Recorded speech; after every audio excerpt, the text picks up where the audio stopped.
皆さん、こんにちは。未来予想2045へようこそ。私たちの YouTube チャンネルにお越しいただき、ありがとうございます。将来、様々なサービスが行き届くことにより、人々の物欲がなくなっていく未来について考えていきます。2045年という未来の世界を想像してみてください。技術の進歩が著しく、私たちの生活は大きく変化しています。このチャンネルでは、未来のトレンドや予測、革新的なテクノロジーについてお届けします。今回は以下についてまとめてみました。共有経済の発展。共有経済は近年急速に拡大し、従来の所有や消費の態度を変えつつあります。この新しい経済モデルでは、物を所有することよりも、物やサービスを利用することが重要視されています。シェアリングエコノミーの一環として、共有経済は多様な分野にわたって展開され、社会全体に影響を与えています。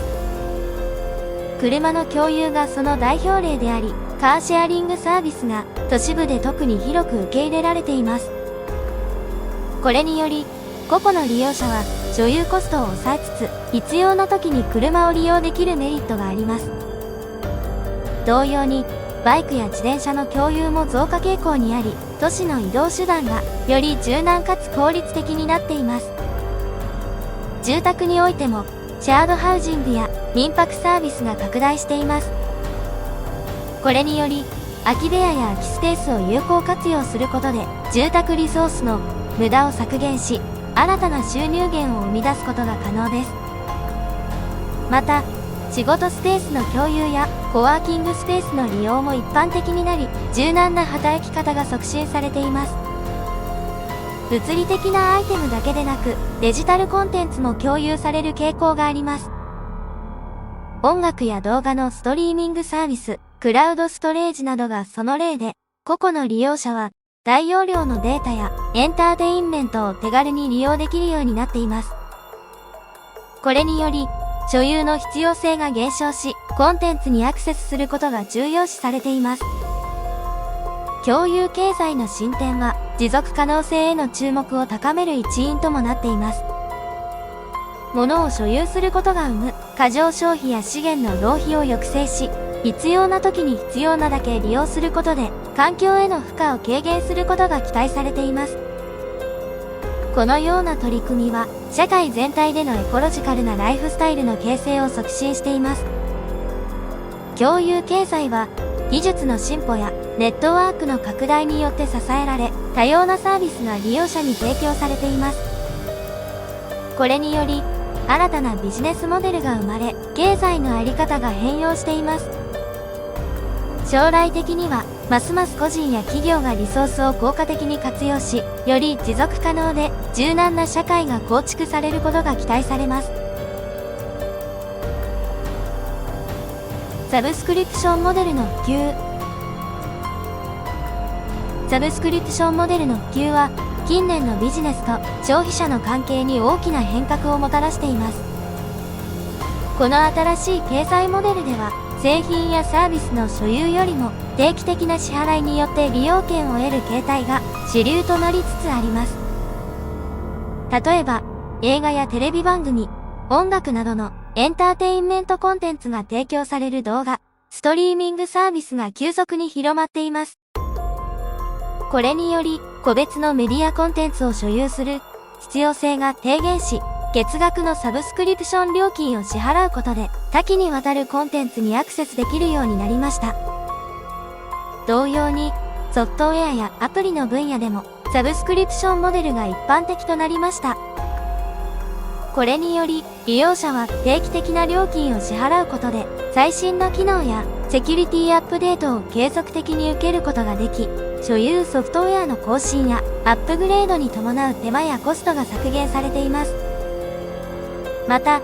電子書籍やニュースメディアにおいても、月額のサブスクリプションによって、広範なコンテンツへのアクセスが可能となり、単一の書籍や新聞を購入する必要が軽減されています。これにより、ユーザーはリーズナブルな価格で多様な情報にアクセスできるようになり、情報の収集が効率的になりました。ビジネスツールやクラウドサービスにおいても、企業はサブスクリプションベースのモデルを採用し、必要なサービスに柔軟にアクセスできるようになっています。企業は初期投資を最小限に抑えながら、ビジネスニーズに合わせてサービスを利用できるメリットが生まれました。消費者にとっては、サブスクリプションモデルが予測可能なコスト構造を提供し、柔軟性と利便性を享受できる一方で、企業にとっては、継続的な収益の安定性や顧客ロイヤリティの向上が期待されています。これにより、双方にとって利益をもたらす新しいビジネスのあり方が確立され、将来的にはさらなる産業の変革が期待されます。デジタル化と仮想化。デジタル化と仮想化は、現代社会において急速に進化し、様々な分野に革命的な変化をもたらしています。デジタル化は物理的な対象をデジタル形式に変換し、情報をコンピュータで処理可能な形に変えるプロセスを指します。これに対し、仮想化は物理的なリソースや環境をソフトウェアやアルゴリズムを用いて再現し、仮想的な状態で操作利用できるようにする技術です。デジタル化は通信、エンターテインメント、教育、ビジネスなど多岐にわたり情報の効率的な取り扱いを可能にしています。デジタルデータの利用が増加する中、情報の共有や伝達が容易になり、グローバルなコミュニケーションが促進されています。例えば、オンラインコラボレーションツールやソーシャルメディアは、地理的な距離を超えてリアルタイムでの連携やコミュニケーションを実現し、ビジネスや個人の生活に大きな変革をもたらしています。仮想化は物理的な制約を取り払い、柔軟性と拡張性を提供します。仮想化技術により、複数の仮想環境を一つの物理的な環境で動作させることが可能になり、コストの削減やリソースの最適化が図れます。仮想化はコンピュータサーバーやネットワークだけでなく、ストレージやデスクトップ環境にも適用され、企業や組織はより効率的にリソースを管理できるようになっています。クラウドコンピューティングはデジタル化と仮想化の融合として注目を集めています。クラウドは必要な情報やアプリケーションをオンデマンドで提供し、ユーザーは物理的なインフラストラクチャを所有する必要なく、必要な時に必要なだけのリソースにアクセスできます。これにより、企業はインフラの運用やメンテナンスにかかるコストを削減し、スケーラビリティを向上させることができます。デジタル化と仮想化の組み合わせは、ビジネスプロセスの革新やサービス提供の効率向上だけでなく、新たなビジネスモデルの創出にも寄与しています。デジタルプラットフォーム上でのサービス提供や仮想的な商品やサービスの販売など、これまでにないビジネスの形態が台頭しています。また、仮想現実や拡張現実など、物理的な制約を超えた新しい体験を提供する技術も進化しており、エンターテインメントや教育分野での応用が広がっています。AI による個人化サービス。AI による個人化サービスは、人工知能技術の進歩により、個々のユーザーに合わせたカスタマイズされた体験を提供する新しいトレンドとして急速に広がっています。これは、ユーザーの行動パターンや思考を学習し、その情報をもとにサービスを最適化することで、より効果的で満足度の高いサービス提供を可能にします。例えば、オンラインショッピングでは、購買履歴やクリック履歴、過去の検索クエリなどから AI が個々のユーザーの好みや傾向を分析し、推薦アイテムを提供します。これにより、ユーザーはより興味深い商品に出会い、購買意欲が高まります。また、音楽や映画のストリーミングサービスも AI による個人化が取り入れられています。聴取履歴や好みのジャンル、お気に入りのアーティストを学習し、ユーザーに最適なプレイリストや推薦コンテンツを提供することで、ユーザーはより豊かなエンターテインメント体験を享受できます。教育分野でも、学習スタイルや進捗に合わせて、個別に調整された教材や問題が提供され、学習者はより効果的な学びを得られます。AI は生徒の理解度や弱点を把握し、適切な補習や追加の学習素材を提案することで、個々の学習ニーズに適した教育環境を構築します。また、健康管理やフィットネス分野でも AI は個人化に寄与しています。個々の健康状態やフィットネス目標に基づいてカスタムされた食事プランやトレーニングルーチンを提供し、ユーザーは自身の健康をより効果的に管理できます。AI による個人化サービスの魅力は、ユーザーエクスペリエンスの向上だけでなく、ビジネスにおいても顧客ロイヤルティの向上や収益の増加につながる点にあります。企業は AI により蓄積されたデータを分析し、個々の顧客に対するターゲット広告や特別なプロモーションを提供することで顧客満足度を高め、競争力を強化します。ただし、一方で個人情報の取り扱いには慎重さが求められます。プライバシーの保護やデータセキュリティの確保が必要であり、法的な枠組みや規制も整備されるべきです。バランスを取りながら進化する AI による個人化サービスは、今後ますます私たちの生活に深く結びつき、新しい価値を生み出していくことでしょう。環境への意識の高まり。環境への意識の高まりが社会全体に広がる中、私たちは持続可能な未来への取り組みに注力しています。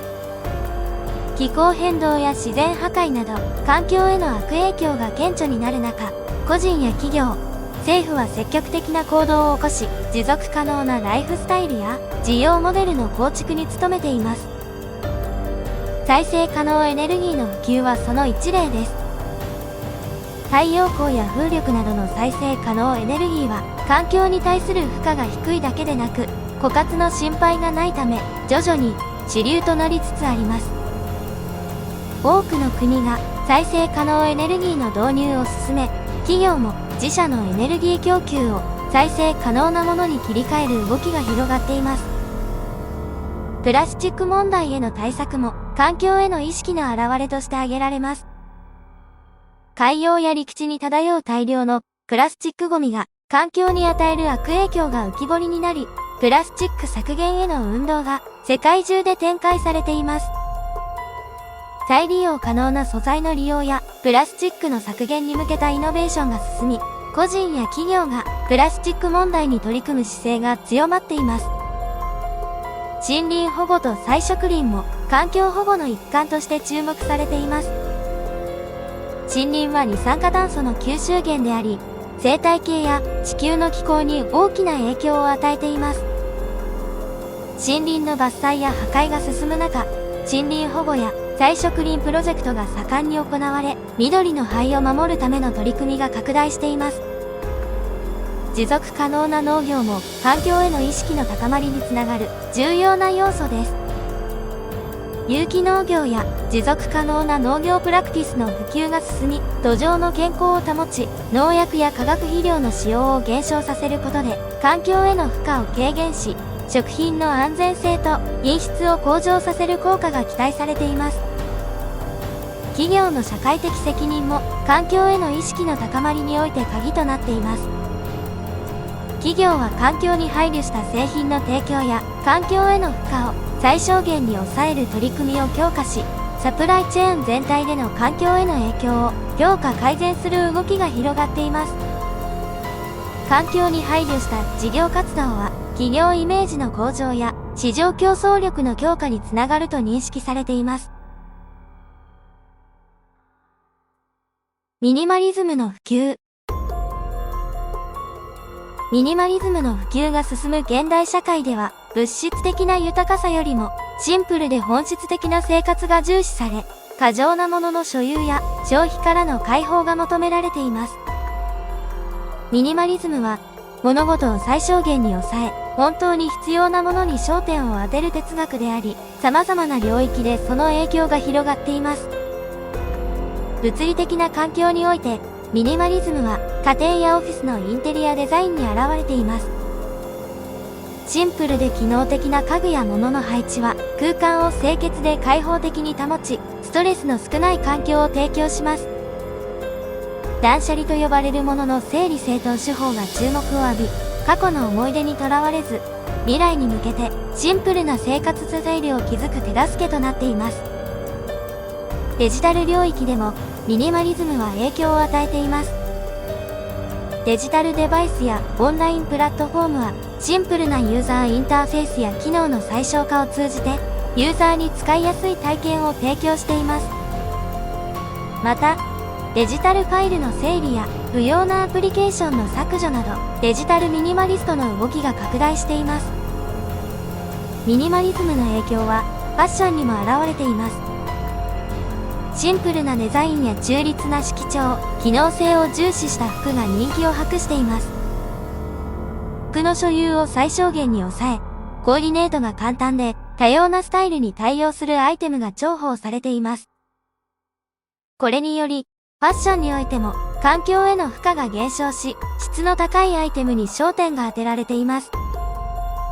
ミニマリズムは食生活にも影響を与えており、シンプルで栄養価の高い食事が重視されています。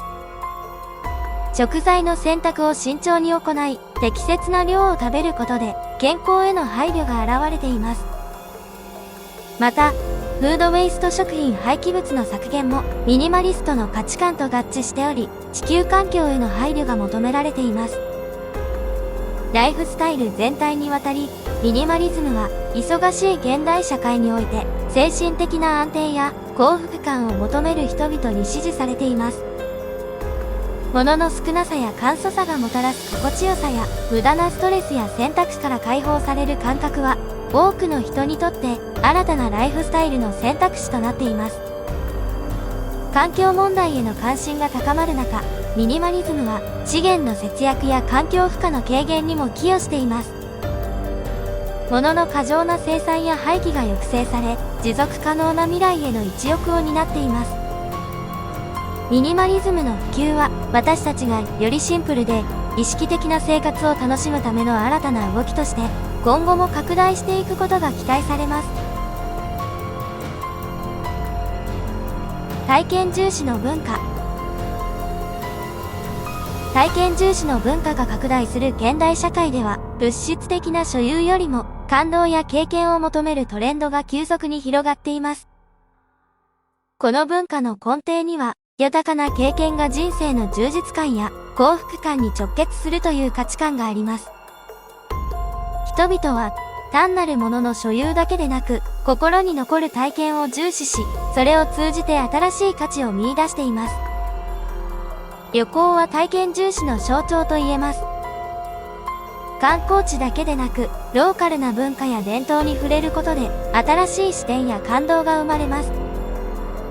冒険心をくすぐるアクティビティや現地の美食を楽しむことで、旅行は物理的な移動だけでなく、感覚的な豊かさをもたらします。イベントやフェスティバルも体験重視の中心的な要素となっています。音楽フェスやアートイベント、食のフェアなど多彩な体験が人々を引き寄せ、共有される瞬間が大切にされています。